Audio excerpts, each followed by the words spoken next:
Judiciary Committee, which he chairs, will be moving forward with the process of confirming the president's next Supreme Court nominee before the November election. Well, before sunrise this morning, protesters gathered outside the senator's Washington, D.C. home with a wake-up call of sorts, banging pots and pans, flashing strobe lights, and playing loud audio recordings.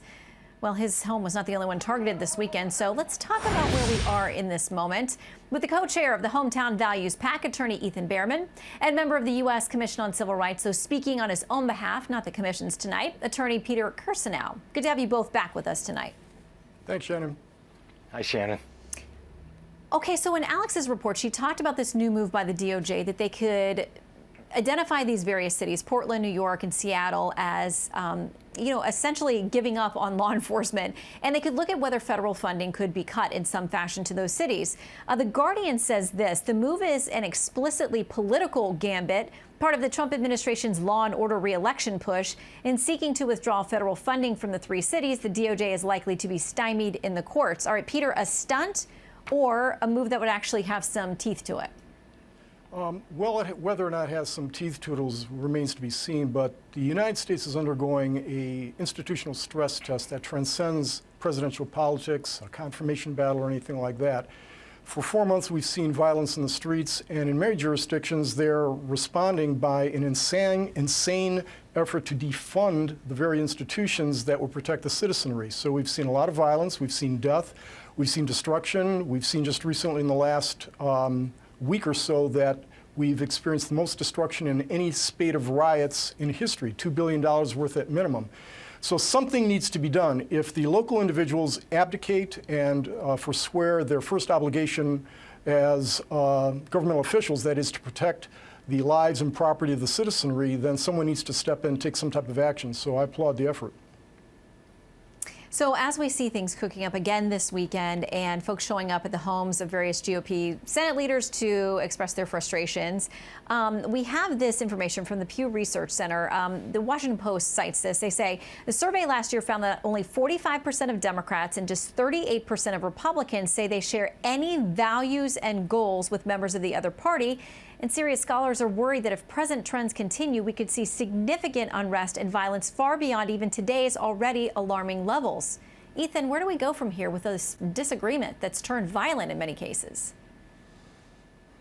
Well, I think the violence, first of all, needs to be called out for what it is, and the vast majority of people reject violence. Furthermore, we need a DOJ that actually will pay attention to what DHS and many other groups point out, which is it's not left-wing groups that are the cause of violence. It is alt-right and white supremacist groups that are the #1 source of domestic violence in the And States. Okay, but I don't think that they're saying that none absolutely. of this is caused by left-leaning groups. I think they're saying there's a mix. No. And let's keep the focus on the #1 group, which is not being named by this administration, the DOJ, out loud ever. It's always the focus on the left. So this move, by the way, really quickly, I mean, the idea that the DOJ is going to be able to do this and withhold funds, I mean, that's Dole v. South Dakota from the 1980s, likely won't hold up in court. But here's the deal. You and I talk. We get together. We have conversation. We agree to disagree sometimes. And we don't call each other names. We have 4 years now of a presidency where when there's a disagreement, it's to demean the other side. It's to use language to divide as much as possible. Okay, Ethan, we need to have people who will lead. That's not just right. That's not just one side. I mean, for example, we have Reza Aslan. This tweet's getting a lot of attention this weekend. He's not a fringe guy. He's got a mainstream following. He's a successful author and commentator saying, if they even try to replace RBG, we burn the entire effing thing down. I mean, Peter, that sounds to me like there's plenty of rhetoric going around on all sides. That normal people are not going to think that's an okay plan of action. No, it's not. And all of the violence that we've seen over the last 4 months is on the left. You won't find any white supremacists out in Minneapolis, despite the fact that they allege they saw one here and there. Yeah, yes, Umbrella Man is who caused the property destruction. That was a white supremacist. In Seattle. It was. The $2 billion in damages is clearly the result of leftist agitation, rioting, murders, property destruction, unequivocally. And this fiction that there's a white supremacist over here, a white supremacist over there, is ridiculous and overblown.